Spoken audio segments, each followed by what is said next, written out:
Antologi Pembacaan Firman Tuhan yang Maha Kuasa.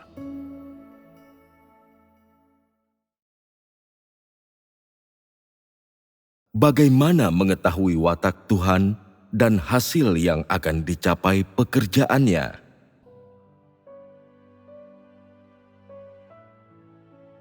Memahami sikap Tuhan dan meruntuhkan semua pemahaman yang salah tentang Tuhan.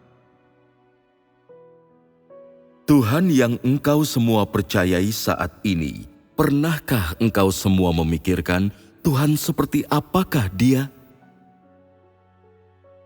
Ketika Dia melihat orang jahat melakukan hal yang jahat, apakah Dia membencinya? Dia membencinya. Ketika Dia melihat kesalahan orang bodoh, seperti apakah sikapnya? Sedih. Ketika Dia melihat orang mencuri persembahannya, seperti apakah sikapnya? Dia membenci mereka. Semua ini sangat jelas, bukan? Ketika Dia melihat seseorang berlaku ceroboh dalam kepercayaan mereka kepada Tuhan dan sama sekali tidak mengejar kebenaran, seperti apakah sikap Tuhan? Engkau semua sama sekali tidak jelas mengenai ini, bukan? Kecerobohan adalah sikap yang bukan merupakan dosa dan tidak menyinggung Tuhan. Orang percaya bahwa itu tidak seharusnya dianggap sebuah kesalahan yang serius. Lalu bagaimana pendapatmu tentang sikap Tuhan? Dia tidak mau menanggapinya. Tidak mau menanggapinya. Sikap apakah ini? Sikap ketika Tuhan memandang rendah orang ini, mencemooh orang-orang ini.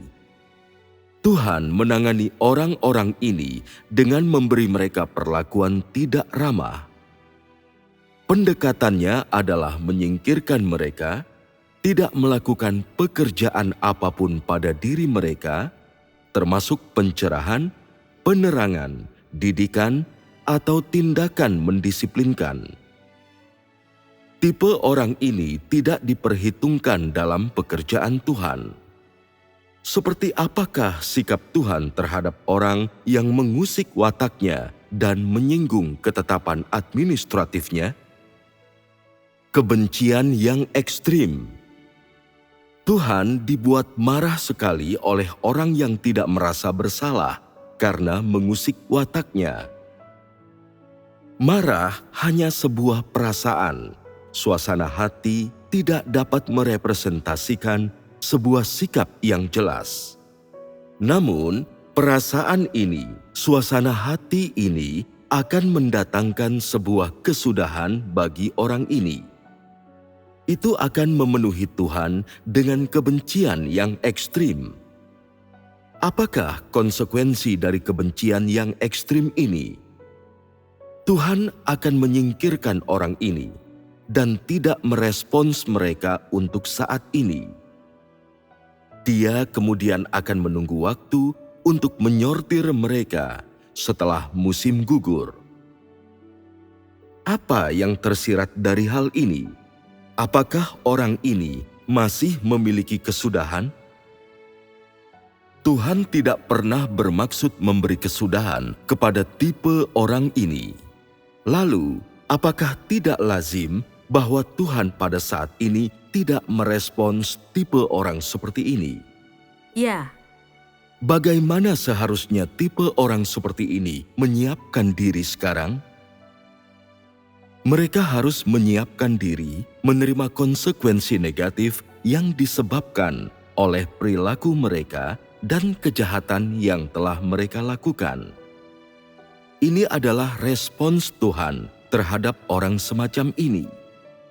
Jadi, aku sekarang berkata dengan jelas kepada tipe orang ini, jangan lagi menggantungkan diri pada delusi dan jangan lagi memiliki angan-angan. Tuhan tidak akan menoleransi orang tanpa ada batasnya. Dia tidak akan menanggung pelanggaran atau ketidaktaatan mereka tanpa batas. Beberapa orang akan berkata, "Aku juga sudah melihat sejumlah orang seperti ini. Ketika mereka berdoa, mereka sungguh disentuh oleh Tuhan, dan mereka menangis dengan getir. Biasanya mereka juga sangat senang. Mereka sepertinya memiliki kehadiran Tuhan dan tuntunan Tuhan." Jangan mengatakan omong kosong seperti itu. Menangis dengan getir tidak selalu berarti disentuh oleh Tuhan atau memiliki kehadiran Tuhan, apalagi tuntunan Tuhan. Jika orang membuat Tuhan marah, akankah Tuhan tetap menuntun mereka? Secara singkat, ketika Tuhan telah menetapkan untuk melenyapkan seseorang, meninggalkan mereka, maka orang tersebut sudah tidak memiliki kesudahan. Tidak peduli seberapa puas mereka atas diri mereka ketika berdoa, dan seberapa besar kepercayaan diri mereka terhadap Tuhan dalam hati mereka. Ini sudah tidak penting. Hal yang penting adalah Tuhan tidak membutuhkan kepercayaan diri semacam ini, bahwa Tuhan sudah menolak orang ini. Bagaimana menangani mereka setelahnya juga tidak penting. Yang penting adalah bahwa pada saat ini orang tersebut membuat Tuhan marah. Kesudahan mereka sudah ditetapkan. Jika Tuhan telah menetapkan untuk tidak menyelamatkan tipe orang ini, maka mereka akan ditinggalkan untuk dihukum. Ini adalah sikap Tuhan. Meski bagian dari esensi Tuhan adalah kasih, dan Dia mengulurkan belas kasih kepada siapapun, orang mengabaikan dan melupakan poin penting bahwa esensinya juga berupa martabat. Bahwa Dia memiliki kasih tidak berarti bahwa orang dapat dengan bebas menyinggungnya dan Dia tidak memiliki perasaan atau reaksi apapun. Bahwa Dia memiliki belas kasih tidak berarti bahwa Dia tidak memiliki prinsip apapun dalam cara Dia memperlakukan orang. Tuhan itu hidup, Dia sungguh ada. Dia bukanlah sebuah boneka imajiner atau suatu hal lain. Karena Dia ada, kita harus senantiasa mendengarkan suara hatinya secara saksama, memperhatikan sikapnya, dan memahami perasaannya. Kita tidak seharusnya menggunakan imajinasi orang untuk mendefinisikan Tuhan, dan kita tidak seharusnya memaksakan pikiran dan pengharapan orang kepada Tuhan yang membuat Tuhan menggunakan gaya dan pemikiran manusia dalam cara Dia memperlakukan umat manusia. Jika engkau melakukan yang demikian, engkau sedang membuat Tuhan marah, engkau sedang menyulut murka Tuhan, dan engkau sedang menantang martabat Tuhan. Karena itu, setelah engkau semua memahami tingkat keparahan perkara ini, aku mendorong setiap orang dari antaramu agar berhati-hati dan bijaksana dalam tindakanmu. Berhati-hatilah dan bijaksanalah saat engkau semua berbicara. Dan mengenai cara engkau semua memperlakukan Tuhan, semakin engkau semua berhati-hati dan bijaksana, semakin baik. Jika engkau tidak memahami seperti apakah sikap Tuhan, jangan berbicara ceroboh, jangan ceroboh dalam tindakanmu, dan jangan memberi label secara sembrono. Selain itu, jangan sembarangan membuat kesimpulan. Sebaliknya, engkau harus menunggu dan mencari. Ini juga merupakan perwujudan rasa takut akan Tuhan dan menjauhi kejahatan. Jika engkau dapat mencapai poin ini lebih dari apapun dan memiliki sikap ini lebih dari apapun, Tuhan tidak akan menyalahkanmu karena kebodohanmu, ketidaktahuanmu, dan kurangnya pemahamanmu tentang alasan di balik berbagai hal. Sebaliknya, oleh karena sikapmu yang takut menyinggung Tuhan, rasa hormatmu akan maksud Tuhan, dan sikapmu yang bersedia untuk taat kepadanya, Tuhan akan mengingatmu, membimbing dan mencerahkanmu, atau menoleransi ketidakmatangan dan ketidaktahuanmu. Sebaliknya, jika sikapmu terhadapnya tanpa rasa hormat, menghakimi Tuhan secara sembarangan, menebak dan mendefinisikan gagasan Tuhan secara sembarang, Tuhan akan memberimu vonis, tindakan mendisiplinkan, bahkan hukuman, atau Dia akan memberimu pernyataan. Mungkin pernyataan ini menyangkut kesudahanmu. Oleh karena itu, aku masih ingin menekankan hal ini sekali lagi. Engkau harus berhati-hati dan bijaksana terhadap apapun yang berasal dari Tuhan.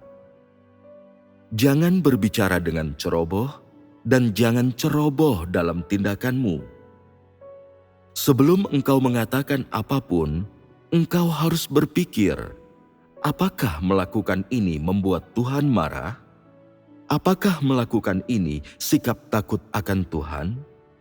Bahkan untuk perkara sederhana, engkau tetap harus benar-benar mencoba memikirkan pertanyaan ini, benar-benar mempertimbangkannya.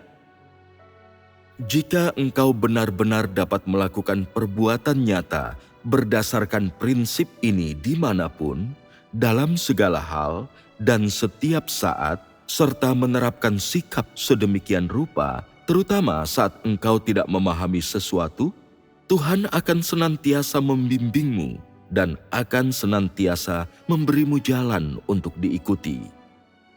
Tidak peduli seperti apa orang menampilkan diri, Tuhan melihat semuanya secara jelas serta terang, dan Dia akan memberimu evaluasi yang akurat dan tepat atas penampilan ini.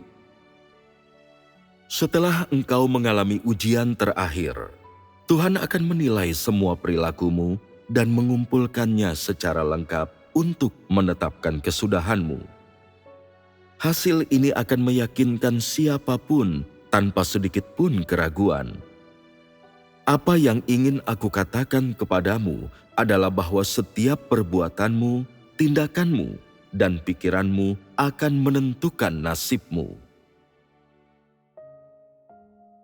Siapa yang menetapkan kesudahan manusia? Ada persoalan sangat penting lainnya, dan itu adalah sikapmu terhadap Tuhan. Sikap ini sangat penting. Itu menentukan apakah engkau semua pada akhirnya akan berjalan menuju pemusnahan atau menuju tempat tujuan nan indah yang sudah Tuhan siapkan untukmu. Di zaman kerajaan, Tuhan telah bekerja lebih dari 20 tahun. Dan sepanjang 20 tahun ini, hatimu mungkin sedikit tidak yakin tentang kinerjamu. Akan tetapi, dalam hati Tuhan, Dia telah membuat catatan yang aktual dan benar untuk setiap orang dari antara engkau semua. Mulai dari ketika setiap orang mulai mengikutinya dan mendengarkan khotbahnya, memahami semakin banyak kebenaran, sampai ketika mereka melakukan tugas mereka. Tuhan memiliki catatan untuk setiap penampilan ini. Ketika seseorang melakukan tugas mereka, ketika mereka diperhadapkan dengan semua jenis keadaan, semua jenis ujian, seperti apakah sikap orang tersebut? Bagaimana mereka menjalankannya? Bagaimana perasaan mereka terhadap Tuhan dalam hati mereka? Tuhan memiliki catatan mengenai semua ini, catatan semuanya. Mungkin dari sudut pandangmu, semua persoalan ini membingungkan. Akan tetapi, dari tempat Tuhan berdiri, semua itu sangat jelas dan bahkan tidak ada sedikit pun kecerobohan. Ini adalah persoalan yang melibatkan kesudahan setiap orang dan nasib serta prospek masa depan mereka juga. Selain itu, ini adalah tempat Tuhan mengerahkan seluruh jerih payahnya. Oleh karena itu, Tuhan tidak berani mengabaikannya sedikit pun dan tidak akan menoleransi setiap kecerobohan. Tuhan mencatat kisah umat manusia ini, membuat sebuah catatan berisi seluruh perjalanan manusia mengikuti Tuhan dari awal sampai akhir. Sikapmu terhadap Tuhan pada waktu ini akan menentukan nasibmu. Bukankah ini benar? Sekarang, apakah engkau semua percaya bahwa Tuhan itu benar? Apakah tindakan Tuhan tepat? Apakah engkau semua masih memiliki gambaran lain tentang Tuhan dalam benakmu? Tidak. Lalu apakah menurutmu kesudahan manusia itu ditentukan oleh Tuhan atau ditentukan oleh manusia itu sendiri? Ditentukan oleh Tuhan. Siapakah yang menentukannya? Tuhan. Engkau semua tidak yakin, betul? Saudara-saudari dari Hong Kong, bicaralah. Siapakah yang menentukan itu? Manusia sendiri yang menentukannya. Manusia sendiri yang menentukannya? Lalu bukankah itu berarti tidak ada kaitannya dengan Tuhan? Saudara dan saudari dari Korea Selatan, bicaralah.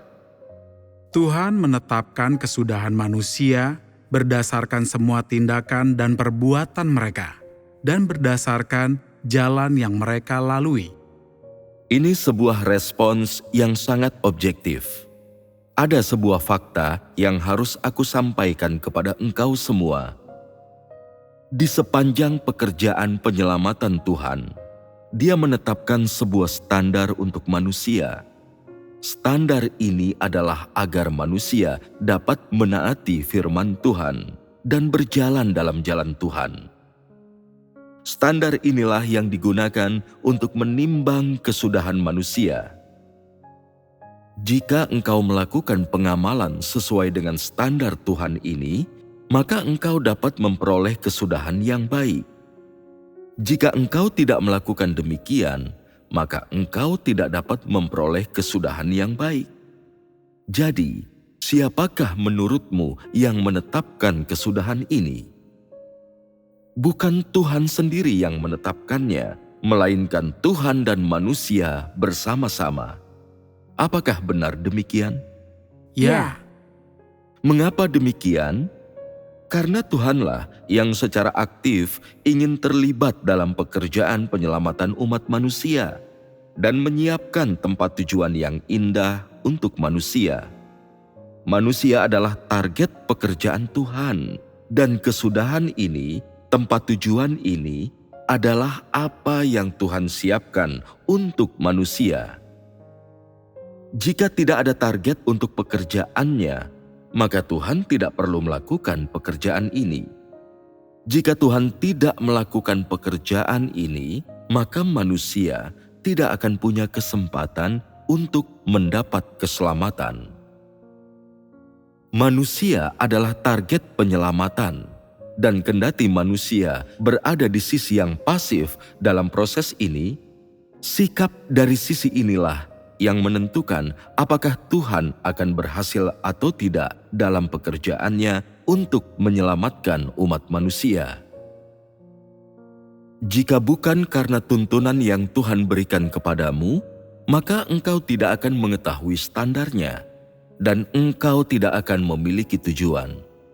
Jika engkau memiliki standar ini, tujuan ini, namun engkau tidak bekerja sama, engkau tidak melakukannya dalam tindakan nyata, engkau tidak bersedia membayar harganya, maka engkau tetap tidak akan memperoleh kesudahan ini. Oleh sebab inilah, aku mengatakan bahwa kesudahan seseorang tidak dapat dipisahkan dari Tuhan dan tidak dapat dipisahkan dari manusia. Dan sekarang engkau semua mengetahui siapa yang menetapkan kesudahan manusia. Orang cenderung mendefinisikan Tuhan berdasarkan pengalaman. Ketika menyampaikan topik tentang mengenal Tuhan, apakah engkau semua memperhatikan sesuatu? Apakah engkau semua memperhatikan bahwa sikap Tuhan saat ini telah mengalami perubahan? Apakah sikap Tuhan terhadap umat manusia tidak bisa berubah? Akankah Tuhan selalu bertahan seperti ini, mengulurkan segenap kasih dan rahmat-Nya kepada manusia tanpa batas? Perkara ini juga melibatkan esensi Tuhan. Mari kita kembali ke pertanyaan tentang apa yang disebut anak yang hilang dari sebelumnya. Setelah pertanyaan ini diajukan, jawabanmu tidak begitu jelas. Dengan kata lain, engkau semua masih belum mengerti betul maksud Tuhan. Begitu orang tahu bahwa Tuhan mengasihi umat manusia, mereka mendefinisikan Tuhan sebagai simbol kasih. Tidak peduli apa yang orang lakukan, tidak peduli bagaimana mereka berperilaku, tidak peduli bagaimana mereka memperlakukan Tuhan, dan tidak peduli betapa tidak taat mereka. Tidak satu pun dari hal tersebut penting karena Tuhan memiliki kasih. Dan kasih Tuhan tidak terbatas dan tidak dapat diukur. Tuhan memiliki kasih, jadi Dia bisa bersikap toleran terhadap orang-orang. Tuhan memiliki kasih sehingga Dia bisa penyayang terhadap orang, berbelas kasih terhadap ketidakmatangan mereka, berbelas kasih terhadap ketidaktahuan mereka, dan berbelas kasih terhadap ketidaktaatan mereka. Apakah benar demikian? Bagi beberapa orang, ketika mereka telah mengalami kesabaran Tuhan sekali atau beberapa kali, mereka akan memperlakukan hal itu sebagai modal dalam pemahaman mereka sendiri tentang Tuhan. Percaya bahwa Tuhan akan selamanya sabar terhadap mereka, penyayang terhadap mereka, dan di sepanjang hidup, mereka akan menerima kesabaran Tuhan dan menganggapnya sebagai standar bagaimana Tuhan memperlakukan mereka. Ada juga orang yang setelah mereka mengalami toleransi Tuhan sekali, mereka akan selamanya mendefinisikan Tuhan penuh toleransi, dan toleransi ini tidak terbatas, tanpa syarat dan bahkan sama sekali tanpa prinsip. Apakah keyakinan ini benar? Setiap kali hal-hal penting tentang esensi Tuhan atau watak Tuhan dibahas, engkau semua tampak bingung. Melihatmu seperti ini membuatku sangat marah. Engkau semua telah mendengar banyak kebenaran tentang esensi Tuhan. Engkau semua juga telah mendengarkan banyak topik mengenai watak Tuhan. Akan tetapi, dalam benakmu, persoalan ini dan kebenaran dari aspek-aspek ini hanyalah ingatan yang didasarkan pada teori dan perkataan tertulis. Tidak seorang pun dari antara engkau semua pernah mampu mengalami seperti apa watak Tuhan dalam kehidupanmu sesungguhnya, dan engkau semua juga tidak dapat melihat seperti apa watak Tuhan. Oleh karena itu, engkau semua bodoh dan bingung dalam kepercayaanmu. Engkau semua percaya secara membabi buta, sampai pada titik engkau semua memiliki sikap yang tidak hormat terhadap Tuhan. Engkau semua mengesampingkan dirinya. Apakah akibatnya jika engkau semua memiliki sikap semacam ini terhadap Tuhan? Itu membuatmu selalu membuat kesimpulan tentang Tuhan. Begitu engkau semua memperoleh sedikit pengetahuan, engkau merasa sangat puas, merasa bahwa engkau telah memperoleh Tuhan dalam keseluruhannya.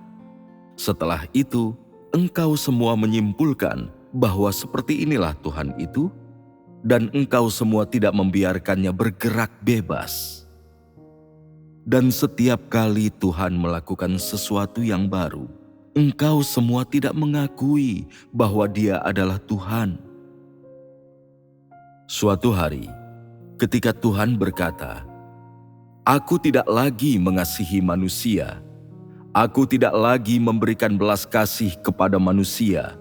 Aku tidak lagi memiliki toleransi atau kesabaran terhadap manusia. Aku penuh dengan kebencian yang ekstrim dan antipati terhadap manusia. Orang pun tidak akan sependapat dengan pernyataan semacam ini dari lubuk hati mereka. Beberapa dari mereka bahkan akan berkata, "Engkau bukan lagi Tuhanku. Engkau bukan lagi Tuhan yang ingin aku ikuti. Jika ini apa yang engkau katakan, maka engkau tidak lagi memenuhi syarat menjadi Tuhanku, dan aku tidak perlu terus mengikutimu. Jika engkau tidak memberiku belas kasih, tidak memberiku kasih, tidak memberiku toleransi, maka aku tidak akan mengikutimu lagi. Hanya jika engkau bersikap toleran terhadapku tanpa batas, senantiasa sabar terhadapku, dan membiarkanku melihat bahwa engkau adalah kasih, bahwa engkau adalah kesabaran, bahwa engkau adalah toleransi, barulah aku bisa mengikutimu, dan barulah aku bisa memiliki kepercayaan diri untuk mengikuti hingga akhir. Karena aku memiliki kesabaran dan belas kasih-Mu, ketidaktaatan dan pelanggaranku bisa dimaafkan tanpa batas, diampuni tanpa batas, dan aku bisa berdosa kapanpun dan dimanapun, mengakui dosa dan diampuni kapanpun dan dimanapun, dan membuatmu marah kapanpun dan dimanapun. Engkau seharusnya tidak memiliki gagasan atau kesimpulanmu sendiri mengenai diriku. Meski engkau mungkin tidak memikirkan pertanyaan semacam ini dalam cara subjektif dan sadar, kapanpun engkau menganggap Tuhan sebagai sebuah alat untuk mengampuni dosamu dan objek yang digunakan untuk memperoleh tempat tujuan yang indah, engkau tanpa terasa telah menempatkan Tuhan yang hidup dalam posisi berseberangan dengan dirimu sebagai musuhmu. Inilah yang kulihat. Engkau mungkin terus mengatakan, "Aku percaya kepada Tuhan. Aku mengejar kebenaran. Aku ingin mengubah watakku. Aku ingin menghancurkan pengaruh kegelapan. Aku ingin memuaskan Tuhan. Aku ingin taat kepada Tuhan. Aku ingin setia kepada Tuhan dan melaksanakan tugasku dengan baik," dan seterusnya.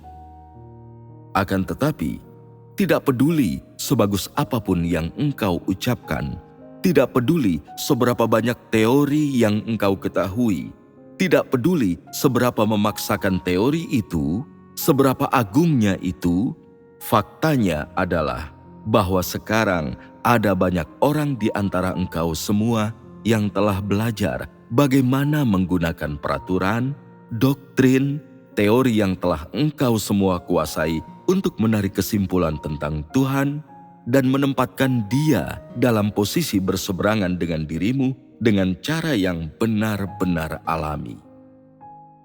Meski engkau telah menguasai huruf-huruf yang tertulis dan menguasai doktrin, engkau belum benar-benar memasuki kenyataan kebenaran, jadi sangat berat bagimu untuk dekat dengan Tuhan, untuk mengenal Tuhan, untuk memahami Tuhan. Ini menyedihkan. Aku melihat adegan ini dalam sebuah video.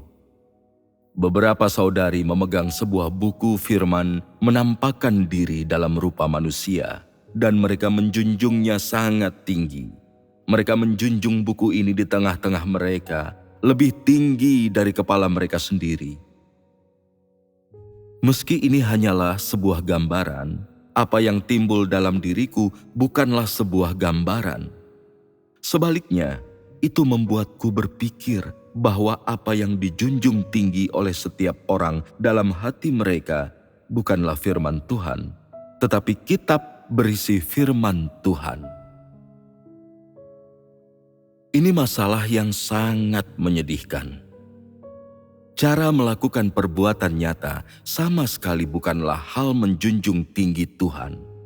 Itu karena engkau semua tidak memahami Tuhan sedemikian rupa sehingga sebuah pertanyaan yang jelas, sebuah pertanyaan yang sangat kecil, membuatmu menciptakan gagasanmu sendiri.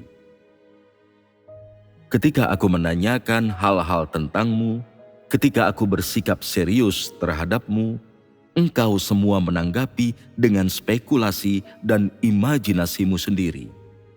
Beberapa dari engkau semua bahkan menggunakan nada ragu dan bertanya balik. Ini bahkan menegaskan lebih jelas kepadaku bahwa Tuhan yang engkau semua percayai bukanlah Tuhan yang sejati. Setelah membaca firman Tuhan selama bertahun-tahun, engkau semua menggunakan firman Tuhan, menggunakan pekerjaan Tuhan, dan lebih banyak doktrin untuk menarik kesimpulan tentang Tuhan sekali lagi. Lebih dari itu, engkau semua tidak pernah mencoba untuk memahami Tuhan. Engkau semua tidak pernah mencoba untuk mencari tahu maksud Tuhan. Engkau semua tidak mencoba untuk memahami seperti apakah sikap Tuhan terhadap manusia, atau bagaimana Tuhan berpikir, mengapa Dia sedih, mengapa Dia marah, mengapa Dia menolak orang, dan pertanyaan lain seperti itu. Selain itu, bahkan lebih banyak orang percaya bahwa Tuhan senantiasa diam, karena Dia hanya memperhatikan tindakan umat manusia, karena Dia tidak memiliki sikap apapun terhadap mereka, juga Dia tidak memiliki gagasannya sendiri. Kelompok lain memahaminya bahkan lebih jauh lagi. Orang-orang ini percaya bahwa Tuhan tidak bersuara karena Dia sudi menerima, Tuhan tidak bersuara karena Dia menunggu, Tuhan tidak bersuara karena Dia tidak memiliki sikap, karena sikap Tuhan sudah dijabarkan secara penuh dalam kitab, sudah diungkapkan secara keseluruhan kepada umat manusia, dan tidak perlu dikatakan berulang kali kepada orang terus-menerus. Meski Tuhan diam, Dia tetap memiliki sikap, memiliki sudut pandang, dan memiliki sebuah standar yang Dia tuntut dari manusia. Meski orang tidak mencoba untuk memahaminya dan tidak berusaha mencarinya, sikapnya sangat jelas. Pikirkan seseorang yang pernah dengan bergairah mengikuti Tuhan, tetapi pada titik tertentu meninggalkannya dan pergi. Jika orang ini ingin kembali sekarang, yang cukup mengejutkan, engkau semua tidak tahu akan seperti apa sudut pandang Tuhan dan bagaimana sikap Tuhan. Bukankah ini menyedihkan? Sebenarnya, ini adalah masalah yang cukup dangkal. Jika engkau semua sungguh memahami hati Tuhan, engkau semua akan mengetahui sikapnya terhadap orang semacam ini, dan engkau semua tidak akan memberikan jawaban yang ambigu. Karena engkau semua tidak tahu, biar aku menjelaskannya kepadamu. Sikap Tuhan terhadap mereka yang melarikan diri selama pekerjaannya. Engkau akan menemukan orang semacam ini di mana-mana. Setelah mereka yakin akan jalan Tuhan, karena berbagai alasan, mereka pergi diam-diam tanpa sepatah kata perpisahan pun, pergi dan melakukan apapun sesuka hati mereka. Untuk saat ini, kita tidak akan menyinggung mengapa orang ini pergi. Pertama, kita akan melihat seperti apa sikap Tuhan terhadap orang semacam ini. Ini sangat jelas. Dari sejak orang ini pergi, di mata Tuhan, masa hidup keyakinan mereka telah usai. Bukan orang ini yang mengakhirinya, tetapi Tuhan. Bahwa orang ini meninggalkan Tuhan berarti bahwa mereka sudah menolak Tuhan. Bahwa mereka sudah tidak menginginkan Tuhan. Itu berarti bahwa mereka sudah tidak menerima penyelamatan Tuhan. Karena orang ini tidak menginginkan Tuhan, Masih bisakah Tuhan menginginkan mereka? Selain itu, ketika orang ini memiliki sikap seperti ini, pandangan seperti ini, dan bertekad untuk meninggalkan Tuhan, mereka sudah mengusik watak Tuhan. Meski mereka tidak marah membabi buta dan mengutuk Tuhan, meski mereka tidak melakukan perilaku yang sangat tidak menyenangkan atau berlebihan, dan meski orang ini berpikir, jika tiba suatu hari ketika aku sudah puas bersenang-senang secara lahiriah, atau ketika aku masih membutuhkan Tuhan untuk sesuatu, aku akan kembali. Atau jika Tuhan memanggilku, aku akan kembali. Atau mereka berkata, ketika aku terluka secara lahiriah, ketika aku melihat bahwa dunia di luar terlalu gelap serta terlalu jahat, dan aku tidak lagi mau mengikuti arus, aku akan kembali kepada Tuhan. Meski orang ini telah memperhitungkan dalam benak mereka kapan mereka akan kembali, meski mereka membiarkan pintu terbuka untuk kedatangan mereka kembali, mereka tidak menyadari bahwa tidak peduli apapun yang mereka pikirkan dan bagaimanapun mereka berencana, semua ini hanyalah angan-angan. Kesalahan terbesar mereka adalah tidak mengerti bagaimana perasaan Tuhan ketika mereka ingin pergi. Mulai dari saat orang ini bertekad untuk meninggalkan Tuhan, Tuhan telah meninggalkan mereka sepenuhnya. Tuhan telah menetapkan kesudahan mereka di dalam hatinya. Apakah kesudahan tersebut? Orang ini sebangsa pengerat dan akan binasa bersama dengan mereka. Jadi, orang sering melihat situasi semacam ini. Seseorang meninggalkan Tuhan, namun mereka tidak menerima hukuman. Tuhan bekerja sesuai dengan prinsipnya sendiri. Orang mampu melihat beberapa hal, dan beberapa hal hanya disimpulkan dalam hati Tuhan. Jadi, orang tidak bisa melihat hasilnya. Apa yang orang lihat bukan selalu sisi sebenarnya dari hal tersebut. Namun sisi lain, sisi yang engkau tidak lihat, ini adalah pikiran dan kesimpulan sebenarnya dari hati Tuhan. Orang yang melarikan diri selama pekerjaan Tuhan adalah mereka yang meninggalkan jalan yang benar. Jadi, mengapa Tuhan bisa memberi kepada orang semacam ini hukuman seberat itu? Mengapa Tuhan begitu murka terhadap mereka?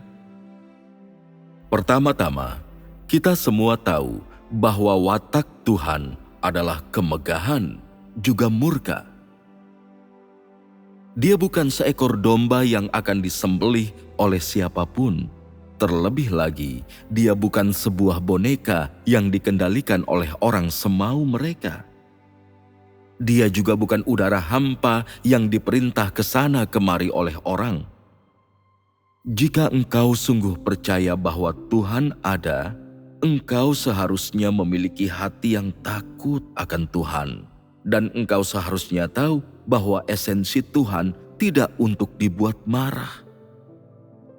Kemarahan ini dapat disebabkan oleh perkataan, mungkin pikiran, mungkin beberapa macam perilaku sangat tidak menyenangkan, mungkin perilaku ringan, perilaku yang dimaklumi di mata dan etika manusia, atau mungkin disebabkan oleh sebuah doktrin, teori. Akan tetapi, begitu engkau membuat Tuhan marah, kesempatanmu sirna dan hari akhirmu telah tiba.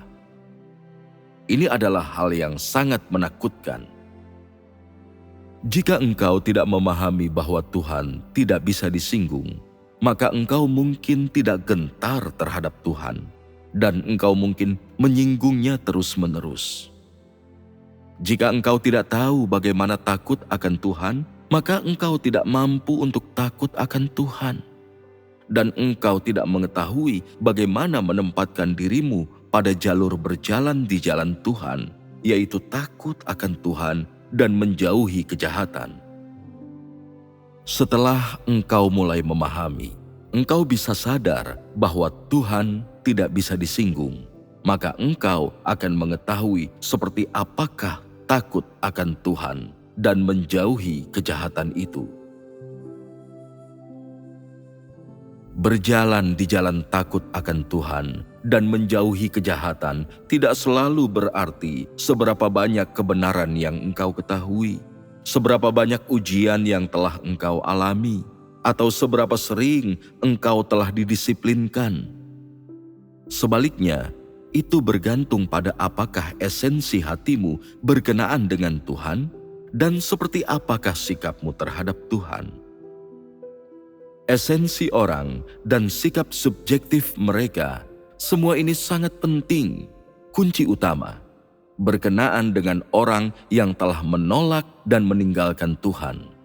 Sikap mereka yang hina terhadap Tuhan dan hati mereka yang membenci kebenaran telah mengusik watak Tuhan. Sehingga sejauh menyangkut Tuhan, mereka tidak akan pernah diampuni. Mereka sudah mengetahui keberadaan Tuhan, mereka sudah mendapat informasi bahwa Tuhan sudah datang, mereka bahkan sudah mengalami pekerjaan baru Tuhan.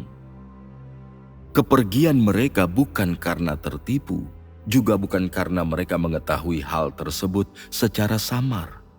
Bahkan bukan karena mereka dipaksa untuk melakukan itu. Sebaliknya, mereka secara sadar dan dengan pikiran jernih telah memilih untuk meninggalkan Tuhan. Kepergian mereka bukan berarti mereka tersesat, bukan berarti mereka tersingkir. Jadi, di mata Tuhan, mereka bukan seekor domba yang tercecer di antara kawanan domba, apalagi anak yang hilang yang tersesat. Mereka pergi tanpa peduli konsekuensinya, dan kondisi demikian, situasi demikian, mengusik watak Tuhan. Dan karena perasaan terusik inilah Dia memberi mereka kesudahan tanpa harapan. Bukankah kesudahan semacam ini mengerikan? Jadi, jika orang tidak mengenal Tuhan, mereka bisa menyinggung Tuhan. Ini bukan perkara kecil. Jika seseorang tidak menanggapi sikap Tuhan secara serius dan tetap percaya bahwa Tuhan sedang menantikan kedatangan mereka kembali, karena mereka salah seekor domba yang hilang milik Tuhan dan Tuhan masih menunggu hati mereka berubah, maka orang ini tidak akan berada jauh dari hari penghukuman mereka. Tuhan tidak hanya akan menolak menerima mereka. Ini adalah kali kedua mereka mengusik wataknya. Ini bahkan perkara yang lebih mengerikan. Sikap tanpa hormat orang ini telah menyinggung ketetapan administratif Tuhan. Apakah Tuhan masih akan menerima mereka?